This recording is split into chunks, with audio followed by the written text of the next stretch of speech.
آپ کی سمجھ کے حساب سے گفتگو کر دیتا ہوں میں یہاں بیٹھا ہوں کرسی پر، یہ ہمارے معزز علماء، قراء، حفاظ، یہ شورا، یہ نقیب اجلاس، یہ سرور ناظم اعلیٰ صاحب، یہ تمام اساتذہ ہم سے نیچے بیٹھے ہیں، ان سے نیچے آپ بیٹھے. میں یہاں کیوں بیٹھا ہوں؟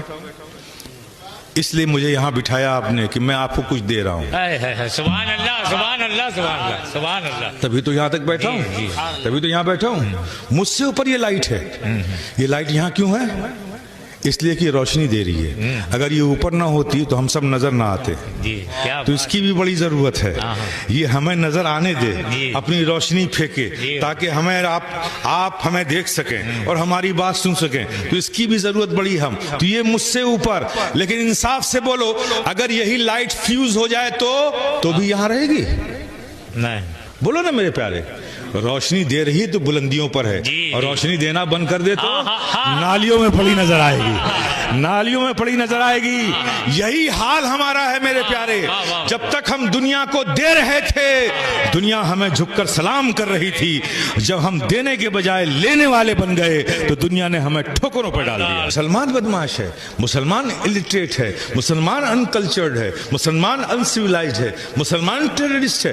مسلمان کرتے تم ہو، لوگ مسلمان کو کہتے ہیں. اس لیے میں کہتا ہوں میرے پیارے، اس سبق کو مت بھولنا. تم جب چلتے ہو تو عبداللہ کی نظر سے تمہیں نہیں دیکھتے، بلکہ اسلام کی نظر سے دیکھتے ہیں.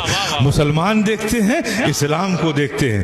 تم اب ایسا چلو کہ لوگ اسلام کو سمجھنا چاہیں تو تمہیں چلتا دیکھ کر سمجھ لیں، تمہیں بات کرتا سمجھ لیں. تمہارے اخلاق میں اتنی وسعت ہو، اپنے تو اپنے، غیر کے لیے بھی اپنے اخلاق کو وسیع کر دو. تمہارے کردار میں ایسا حسن ہو کہ کوئی بھی حالات ہو، کوئی بھی وقت ہو، کوئی بھی زمانہ ہو، کیسے بھی ماحول ہو، تم اپنے کردار کی پختگی پر ثابت قدم رہو اور زمانہ خود بخود جھکتا ہوا نظر آئے گا.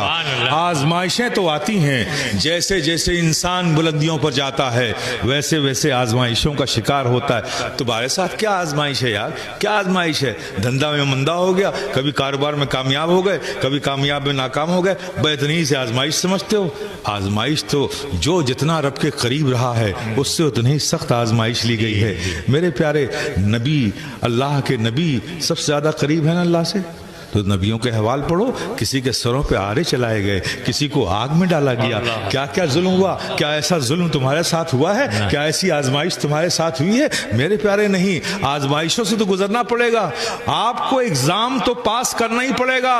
آپ پورے سال اپنے بچوں کو 7th کلاس میں پڑھا لو اور ایگزامینیشن مت دلاؤ، ایگزام مت دلاؤ، تو کیا وہ 8th کلاس میں جائے گا؟